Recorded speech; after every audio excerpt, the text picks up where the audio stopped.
Hello ladies and gentlemen, what is going on? It is your host, the one and only one Henderson. Today guys, I am bringing you a very helpful Black Ops 3 video that a lot of you guys have been asking me about. As you guys know, I like to do live comms a lot of the times on my channel, and you guys have seen me use different variations of SCORESTREAK setups. So what I'm going to do in this video guys is I'm actually going to go over what my favorite SCORESTREAK setups are in Call of Duty Black Ops 3. And more specifically, the SCORESTREAK setups are going to be designed in order to maximize the amount of kills you guys can get in any game. Now keep in mind, there are many combinations of different SCORESTREAK setups that you can use in order to maximize your kills, and it will definitely vary from game mode to game mode and the map that you're playing on and even the teammates who you're playing up against. But I'm just going to share what works for me. I'm going to give you guys 3 SCORESTREAK setups that can maximize the amount of kills you can get in pretty much any game mode. First setup is going to be the Talon, the Wraith, and the Hater. If you guys have not tried on the Talon yet, it is truly one of the best SCORESTREAKs in the game, if not the best one. As you guys all know, it's an AI controlled assault drone that basically flies around and can get multiple kills for you. But what I found recently, and what you may have seen a lot of other YouTubers doing as well, is they actually remote control the Talon in their gameplays. The reason being is because I find personally as well, when I let the Talon kind of do its own thing and fly around the map and try to get kills by itself,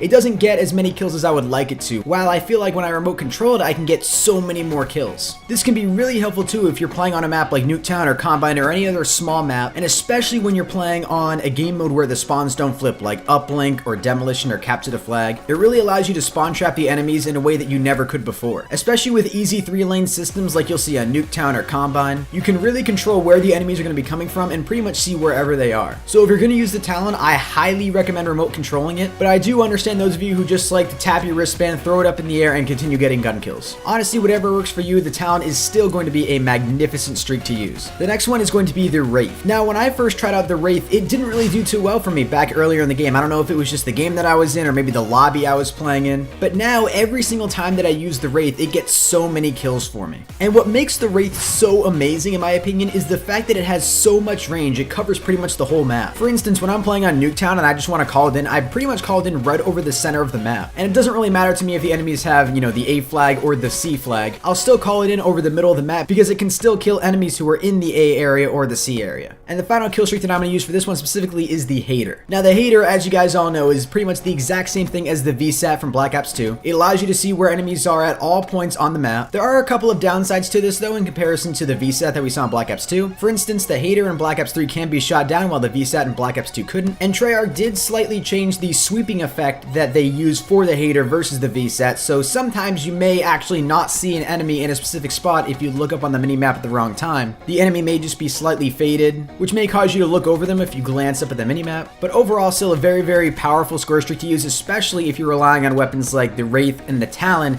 to go and get kills for you. You still have that freedom to run around and get gun kills. This next setup is very similar. I'm running the Talon, the Hater, which I already described to you guys, and now the Wraps. The Wraps, as you guys all know, kind of roll around on the ground and can explode at the enemy's feet and kill multiple enemies at once. The only downside to this is I feel like the Wraps take a really long time to spawn in. So I would advise if you get your Wraps, unless you're really, really early in a round of domination, to wait to call them in until the next round. That way you can maximize the amount of kills you'll be able to get with them. And the final setup, I do have the Talon and the Wraith as well, but a new SCORESTREAK, the Harden Century. Now I've seen people use the Harden Century in different gameplays, and let me tell you guys, it is such a powerful SCORESTREAK. Especially when you're playing objective-based game modes. You can set up the Harden Century to protect the B flag or the C flag or the A flag, and you can move it around to protect different hard points as well. But honestly guys, the Harden Century is definitely a really great streak to use. So if you find it difficult for yourself to maybe get on SCORESTREAKs like the Wraith, the Hater, and the Wraps, then I would highly recommend running the Harden Century, the Talon, and the Wraith, just because once you get those lower streaks, they will hopefully help build you up to get that higher streak like the Talon and the Wraith. But anyways guys, thank you all so very much for watching. I really hope these SCORESTREAK setups do work out for you guys. If you have any other variations of SCORESTREAK setups that you guys like using, be sure to let me know down in the comment section below. If you guys enjoyed this video, please be sure to smack that like button. And if you guys watched this entire thing, be sure to comment down below hashtag SCORESTREAKS. That'll let me know that you guys watched this entire video. And anyways guys, thank you all so very much for watching, and I will see you guys in the next one. Until next time everybody, keep gaming, and as always, stay cool.